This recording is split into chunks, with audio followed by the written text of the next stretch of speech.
Disney's The Lion King.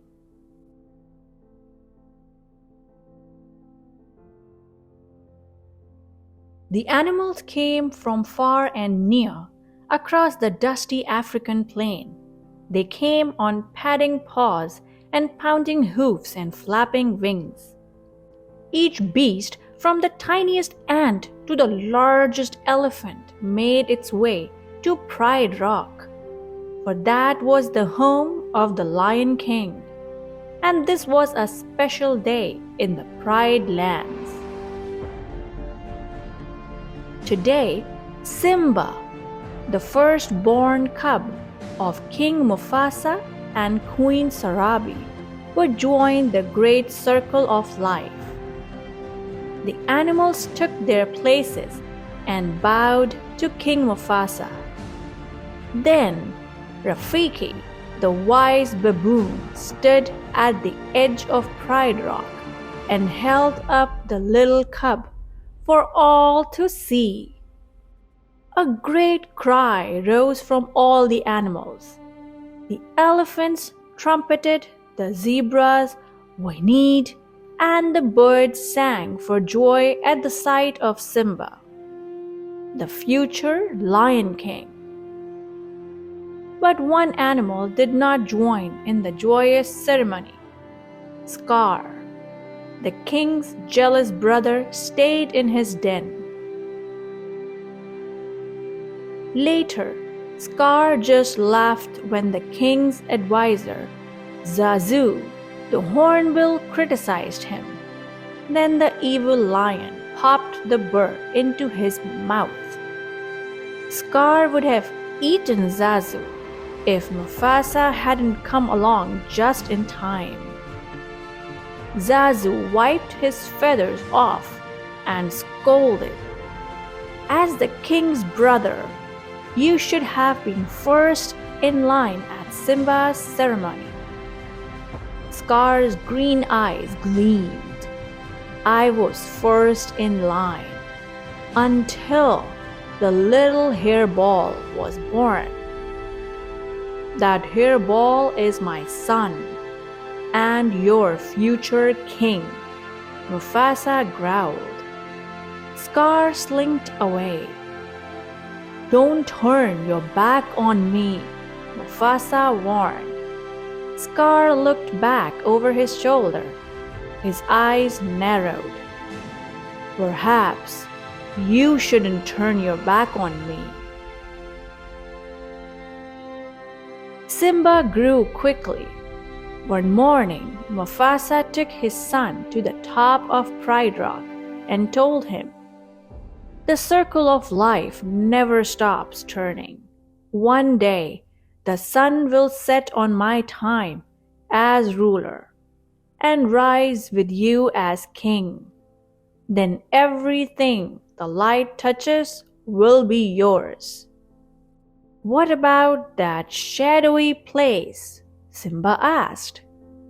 Mufasa declared, "You must never go there." Suddenly, Zazu swooped down and squawked, "Hyenas in the Pride Lands." Mufasa frowned. "Zazu, take Simba home." "Oh, Dad, can't I come?" Simba whined. Mufasa shook his mighty mane.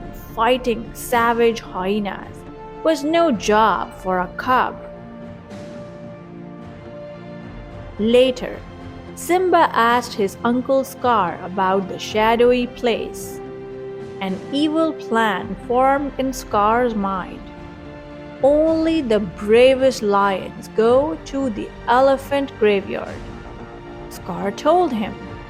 He knew the foolish cub would go there just to prove his bravery. Scar was right. Simba couldn't wait to go to the elephant graveyard with his best friend Nala. But how could they go with Zazu watching every move they made? "We have got to ditch the dodo," Simba whispered. Nala giggled and agreed. Soon the two friends found a way to escape their feathered babysitter. Before long, the young lions had reached the dark, mysterious place beyond the borders of the Pride Lands. Giant bones poked out of the ground. "It's kind of scary," Nala whispered. "Let's check it out," Simba said. "I laugh in the face of danger." "Ha ha ha! Hee hee hee!" cackled three mean hyenas, Shenzi, Banzai, and Ed. "Look, boys, a king fit for a meal," Shenzi snickered. The cubs ran, but soon found themselves cornered. Simba stepped bravely in front of Nala and tried to roar. "Roar! Roar! Roar!" The hyenas laughed and jeered. Simba opened his mouth to try again. This time, the elephant bones rattled with a thunderous roar. The hyenas were confused, and so was Simba, until Mufasa sprang into view. The mighty lion chased away the hyenas. Zazu had seen the cubs in trouble and flown for help. Mufasa told Zazu to take Nala home. Then he scolded Simba for disobeying him. "Oh, Dad, I was just trying to be brave, like you," Simba explained. Mufasa sighed. "Being brave doesn't mean you go looking for trouble, Simba. A good king is wise as well as brave." Simba suddenly felt very small. "We'll always be together, right, Dad?" Mufasa looked up at the starry sky and said, "The great kings of the past look down on us from those stars. So whenever you feel alone, just remember that those kings will always be there to guide you. And so will I." Later, Scar met with the hungry hyenas. "I practically gave those cubs to you," he complained. "They weren't exactly alone," Shenzi whined. But Scar had another plan that would allow him to become king. "Stick with me, and you will never go hungry again," he promised. The hyenas danced and cheered. The next morning, Scar took Simba to the bottom of a rocky canyon. "Now wait here," he ordered. "Your father has a big surprise for you." "Will I like the surprise?" Simba asked. Scar smiled slyly. "Oh, it's to die for," he said as he walked away. Then he gave a signal to the hyenas waiting on the canyon bridge. The hyenas know what to do. They chased a huge herd of wild beasts down the canyon. Simba felt the earth shake. He heard the clattering of thousands of hoofs. Then he saw the wild beasts heading straight for him. Simba managed to climb a dead tree and cling to a branch. "Help!" he shouted. Help was on its way, for Scar had found his brother. "Mufasa! Simba's trapped in a stampede!" Scar cried. Just as Scar had planned, Mufasa rushed to Simba's rescue. He lifted his son to safety, but then fell under the rushing tide of hooves. "Dad!" Simba shouted. He couldn't see anything through the huge dust cloud. Mufasa tried to pull himself up the steep rocks from above. Scar watched his brother struggle. "Help me, brother! Help me!" Mufasa pleaded. Scar reached for Mufasa's paws. He pulled his brother close and whispered, "Long live the king!" Then Scar let go and watched Mufasa tumble down the steep slope. When the stampede was over, Simba found his father lying lifeless in the dust. "No!" Simba wailed. Scar came to the sobbing cub's side. "What have you done?" he accused. "There were wild beasts everywhere. He tried to save me. It was an accident," Simba said in a rush. I didn't mean to." "Of course not. But if it weren't for you, he'd still be alive."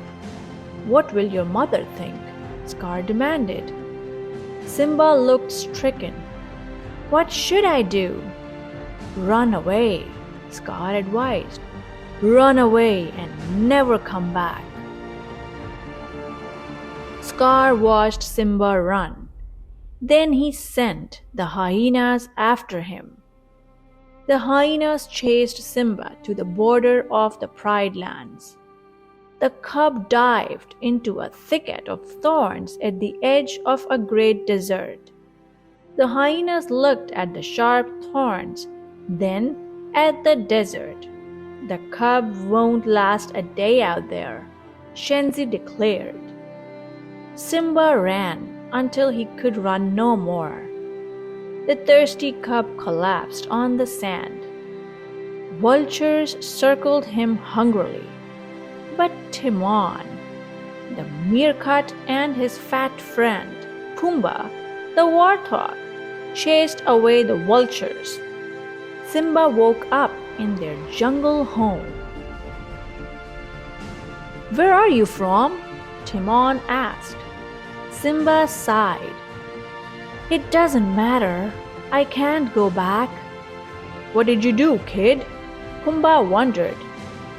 "Something terrible," Simba replied. Timon shrugged. "Who cares? You've got to put the past behind you. Hakuna Matata." "What?" Simba asked. "Hakuna Matata," Timon repeated. "It means no worries. That's the motto we live by. And here's what we live on." Timon showed Simba a wiggly insect. Simba watched Pumbaa eat a grub. "Slimy but satisfying," the warthog said with a burp. Simba frowned, but he ate the big grub.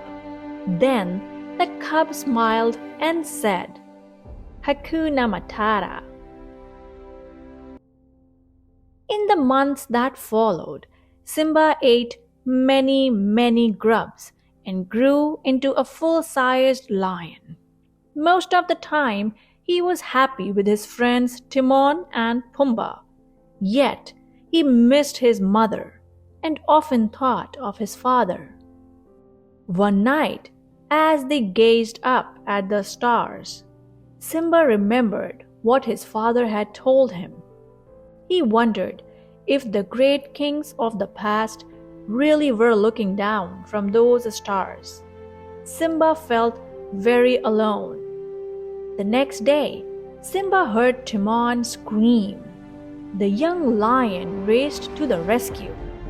A hungry lioness was about to pounce on Pumbaa, who was stuck under a log. Timon bravely was trying to protect him. Simba gave a mighty roar and leaped at the lioness. But just as they began to fight, Simba recognized his old friend.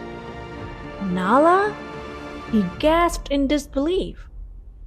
The lioness looked deep into the eyes of the handsome young lion and whispered, "Simba? Scar told us you were dead." Nala told Simba how terrible things were now that King Scar and his hyenas ruled the Pride Lands. There was no food or water, and many of the animals had fled. But you can come back and become king. Then everything will be right again, Nala said. I am no king, Simba said angrily. But that night, Rafiki the baboon came to Simba and promised to bring him to his father. When Simba looked up at the stars, he heard a familiar voice. Simba, his father asked, have you forgotten me? Simba gasped. No, how could I? You have forgotten who you are, and you have forgotten me. The ghostly voice continued. Look inside yourself, Simba.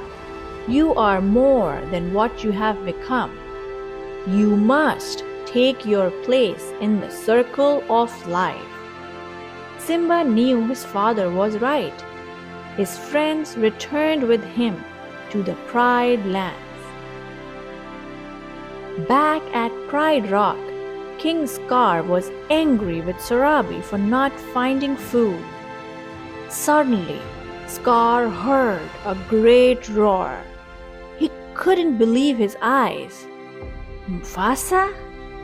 It can't be. You are dead. But Sarabi recognized her son. Simba? She said softly. I have come to take my place as king. Simba roared, but Scar would not back down so easily. Simba leaped at Scar, but the villain slipped away. Instead, the hyenas rushed at Simba. Pride Rock echoed with their hideous laughter as the hyenas forced Simba to the edge of a cliff. Scar walked up to the exhausted young lion. Your daddy isn't here to save you this time, Scar taunted. Then he pushed Simba off the cliff. Simba's claws scrambled for a hold on the steep slope. This looks familiar, Scar sneered. Oh yes, I remember. It's just the way your father looked before I killed him. At last, Simba knew the truth. With a mighty roar, he leaped at Scar. Meanwhile, Timon, Pumbaa, and the lionesses had chased the hyenas off Pride Rock. When Simba sent Scar flying over the cliff, the villain landed in the mob of hungry hyenas. Hee hee hee! They cackled cruelly.